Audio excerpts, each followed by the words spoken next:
इस वीडियो को आप आंख बंद करके भी सुन सकते हो। ये कहानी आपका दिमाग खुद विजुअलाइज कर लेगा। मैं कौन हूँ?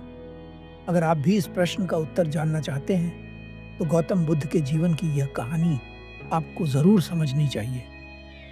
इस कहानी को शुरू करने से पहले मैं आपको एक घटना बताना चाहता हूँ, जो आपकी मदद करेगी इस प्रश्न के उत्तर को समझने में। एक बार एक व्यक्ति एक संत के पास जाता है और उनसे पूछता है, गुरुजी, मैं आपसे एक प्रश्न पूछना चाहता हूँ। वह संत उस व्यक्ति से कहते हैं, पूछो, क्या प्रश्न है तुम्हारा? वह व्यक्ति उन संत से कहता है, क्या आप मुझे बता सकते हैं कि मैं कौन हूँ? वह संत उस व्यक्ति के प्रश्न को सुनकर हंसते हैं और कहते हैं, तुम्हारा नाम क्या है? वह व्यक्ति बताता है, मेरा नाम राम है। वह संत उस व्यक्ति से कहते हैं, तुम राम हो? क्या तुम नहीं जानते? वह व्यक्ति उन संत के उत्तर को सुनने के बाद कहता है, ये तो मैं भी जानता हूँ, कुछ अलग बताना हो तो बताइए। वे संत कहते हैं, तुम्हारे प्रश्न के लिए मेरे पास बस यही उत्तर है। कुछ देर बाद एक और व्यक्ति उन संत के पास आता है और उनके सामने खड़ा होकर बस रोने लगता है। संत उस व्यक्ति को देखते हैं और वह व्यक्ति संत को देखकर बस रोता ही रहता है। कुछ क्षण बाद संत अपने आसन से खड़े होते हैं और उस व्यक्ति को गले से लगा लेते हैं। दोनों ही व्यक्तियों के प्रश्न एक जैसे थे। दोनों ही पूछने आए थे कि मैं कौन हूं? एक व्यक्ति ने शब्दों में प्रश्न किया और उसे शब्दों में उत्तर मिल गया, और दूसरे ने बिना शब्दों के प्रश्न किया और उसे बिना शब्दों के उत्तर मिल गया। तो मैं चाहता हूं कि इस कहानी के माध्यम से आप कृपा कर ध्यान से सुनने और अनुभव करने का प्रयास करें। राजा शुद्धोधन के घर में एक पुत्र का जन्म होता है। यह बड़ी खुशी की घड़ी होती है, क्योंकि न जाने कितने वर्षों के इंतजार के बाद उन्हें संतान प्राप्त हुई थी। पूरे राज्य में खुशियां मनाई जाती हैं। राजा अपने पुत्र का भविष्य जानने के लिए ज्ञानी ब्राह्मणों को बुलवाते हैं और उनसे कहते हैं, आप मेरे पुत्र का भविष्य बताइए कि उसका भविष्य कैसा होगा। मेरा पुत्र और साधु सन्यासी, ऐसा नहीं हो सकता। मैं अपने पुत्र को चक्रवर्ती सम्राट बनते देखना चाहता हूँ। कृपा कर कोई ऐसा उपाय बताइए जिससे मेरा पुत्र सन्यासी न बने। सभी ब्राह्मण मिलकर राजा शुद्धोधन से कहते हैं, इसका केवल एक ही उपाय है। कोई भी व्यक्ति सन्यास की ओर तभी बढ़ता है जब उसे जीवन में दुख नजर आता है। यदि आप चाहते हैं कि आपका पुत्र सन्यासी न बने, तो आपको उसके जीवन में आने वाले हर दुख, हर पीड़ा को रोकना होगा।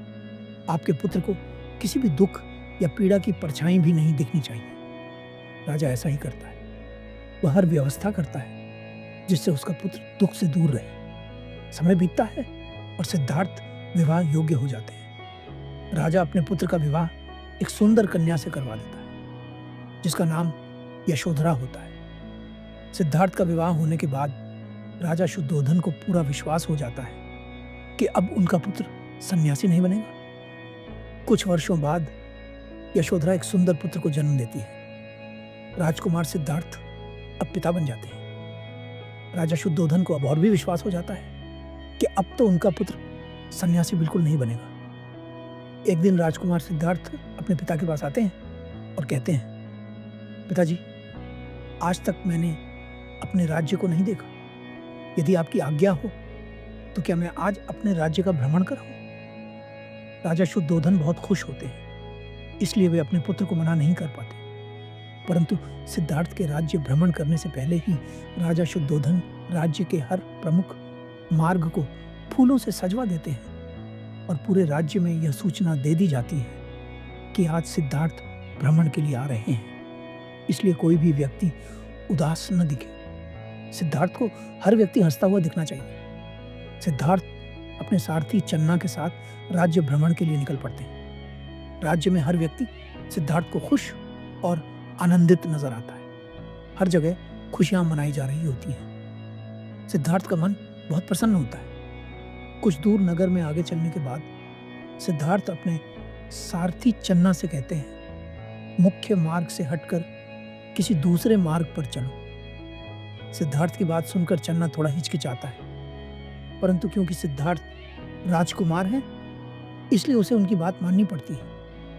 वह रास्ता थोड़ा पथरीला होता है, उस पर फूल नहीं बिछे होते। सिद्धार्थ उस रास्ते को देखकर थोड़ा आश्चर्यचकित होते हैं। उस रास्ते में कुछ दूर आगे चलने के बाद सिद्धार्थ को एक बूढ़ा व्यक्ति नजर आता है जो झुककर चल रहा होता है। उसके हाथ में एक लाठी होती है जिसके सहारे वह धीरे धीरे आगे बढ़ रहा होता है। सिद्धार्थ उस बूढ़े व्यक्ति को देखकर अपने सारथी चन्ना से पूछते हैं, चन्ना, यह कौन है और ये ऐसे क्यों चल रहा है? ये इतना क्रूर क्यों है? सिद्धार्थ की बात सुनकर चन्ना कुछ क्षण चुप रहता है, परंतु क्योंकि सिद्धार्थ राजकुमार हैं, इसलिए उसे उनके प्रश्न का उत्तर देना पड़ता है। चन्ना सिद्धार्थ से कहता है, राजकुमार, यह एक वृद्ध व्यक्ति है। सिद्धार्थ कहते हैं, वृद्ध, ये क्या होता है? चन्ना सिद्धार्थ से कहता है, राजकुमार, हमारे जीवन में 3 अवस्थाएं होती हैं, बचपन, जवानी और बुढ़ापा। यह व्यक्ति अपनी तीसरी अवस्था में है, इसलिए यह वृद्ध है। चन्ना की यह बात सुनकर सिद्धार्थ के पैरों तले जमीन खिसक जाती है। सिद्धार्थ चन्ना से पूछते हैं, क्या यह अवस्था मेरे जीवन में भी आएगी? चन्ना कहता है, हाँ राजकुमार, यह अवस्था हर व्यक्ति के जीवन में आती है।